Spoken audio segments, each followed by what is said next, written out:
संवेदनशील भावनेनी आणि खूप भावनापूर्ण त्यांनी जनावरांना घेऊन आलेले आहेत.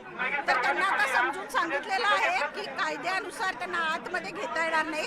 त्या पद्धतीनं आता शेतकऱ्यांनी जनावरांना बाजूला केलेलं आहे.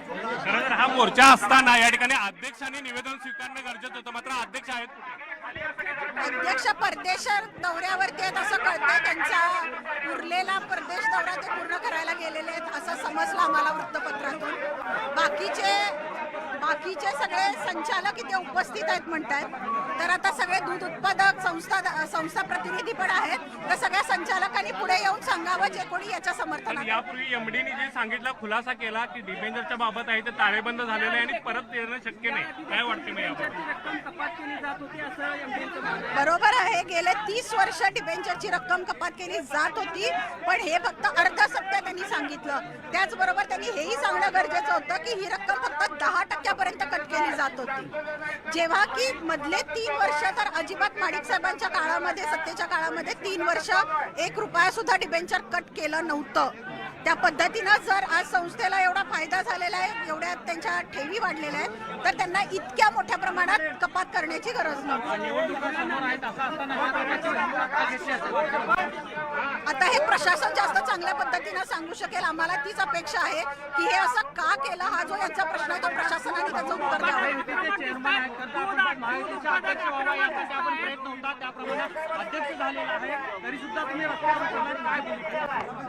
हे अध्यक्षांनी जास्त उत्तर देणं मला वाटतंय सरस ठरेल, कारण अध्यक्षांची काय भूमिका आहे ते याच्याबद्दल काय निर्णय घेणार आहेत, त्यांना त्याचं गांभीर्य आहे का नाही हे स्वतः अध्यक्ष जास्त चांगल्या पद्धतीनं सांगू शकतो. कशाबद्दल सगळं काही आलबेल व्यवहार वाटते तुम्हाला? ज्या अर्थी या गेल्या 4 वर्षामध्ये शासनाचा जो लेखापरीक्षक अहवाल आहे तो त्यांच्या विरोधात जातो. जाजम खरेदी घोटाळा हा खूप चर्चेत आहे. आता शेतकऱ्यांची डिबेंचरची रक्कम 40%, म्हणजे मला वाटतं गोकुळच्या इतिहासात सगळ्यात मोठी रक्कम कट केलेली आहे. असं असताना सगळं आलबेल आहे हे म्हणणं चुकीचं होईल.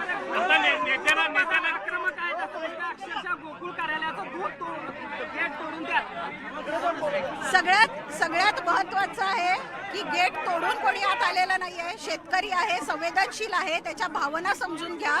दिवाळी तोंडावरती आहे, त्याला जास्त थोडेसे पैसे आपण देऊ शकलो तर ते आपल्याकडनं चांगलं होईल.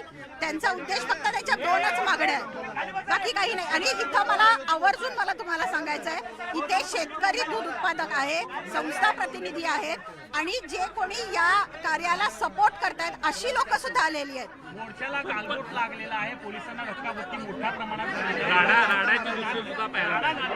नाही, प्रशासनाला कुठल्याही प्रकारचं आम्ही हे केले धक्काबुक्की केलेली नाहीये.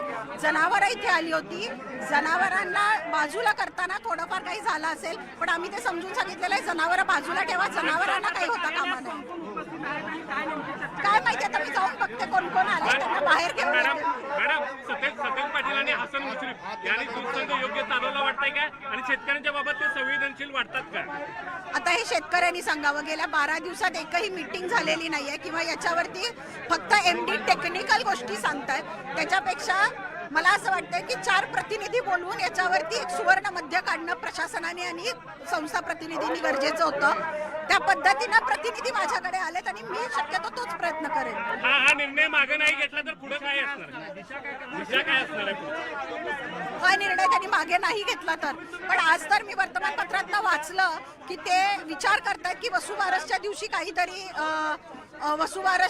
ते काहीतरी शेतकऱ्यांना गिफ्ट म्हणून, भेट म्हणून काहीतरी जाहीर करणार आहेत. तर मला अपेक्षा आहे देव त्यांना सद्बुद्धी देव आणि डिबेंचरची रक्कम नाही तर बिल फरक जादाचा देता यावा. निर्णय झाला नाही तर काय भूमिका असेल?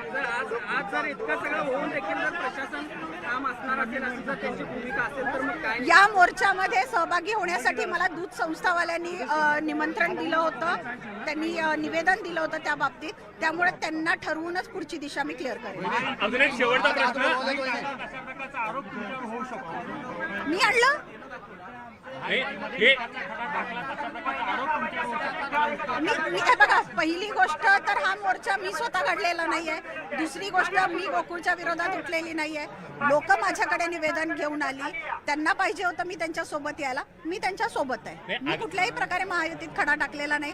हे बघा, शेवटी आज मी इथं विश्वस्त म्हणून बसते ते त्या लोकांनी मतदान केलं म्हणून.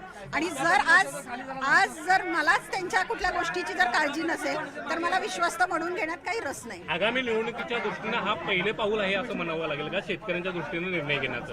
हे बघा, ही गोष्ट अशी होईल आणि निवडणुकीच्याच तोंडावरती होईल असं कोणी प्रिडिक्ट केलं नव्हतं किंवा हे कुणाला माहिती नव्हतं. तर ही गोष्ट योगायोगानं अशी झालेली आहे. लोक संतप्त आहेत. तर मला असं वाटतंय की येणाऱ्या पुढच्या सगळ्या निवडणुका बाजूला ठेवा. निवडणुकांचा हा उद्देश नाही आहे. हा एक गरीब शेतकऱ्याच्या मुळात खरं तर त्यांच्या दिवाळीसाठी म्हणून त्यांना धडपड आहे. त्यांचे 4 पैसे, त्यांच्या कष्टाचे 4 पैसे त्यांना जादा मिळावेत. कारण त्यांचंच दूध शेवटी तुम्ही घेऊन विकता आणि नफा कमवता. त्या नफ्यातनं 4 पैसे जादा मिळावे इतकीच भावना आहे.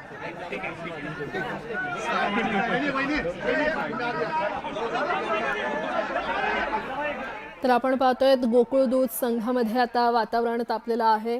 डिबेंचर कपातीविरोधात शौमिका महाडिक आक्रमक झालेल्या आहेत. शौमिका महाडिक यांच्या नेतृत्वाखाली हा मोर्चा काढण्यात आलेला आहे.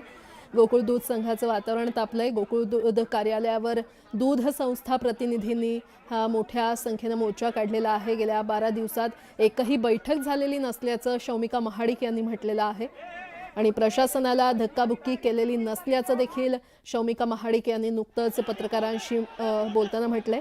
आंदोलक गेट तोडून आत शिरलेले नाहीत. कोल्हापुरातली गोकुळ दूध संघावरच्या गोकुळ कार्यालयावरची ही दृश्य आपण पाहतोय. कार्यालयावर दूध संस्था प्रतिनिधींनी मोर्चा काढलेला आहे. काही वेळापूर्वी पोलिसांमध्ये आणि आंदोलकांमध्ये जोरदार झटापट देखील झालेली पाहायला मिळाली. कारण आंदोलकांनी थेट जनावरं घेत मोर्चामध्ये ते सहभागी झाले. तर गोकुळचे अध्यक्ष हे परदेश दौऱ्यावर गेले असल्याचं शौमिका महाडिक यांनी म्हटलंय.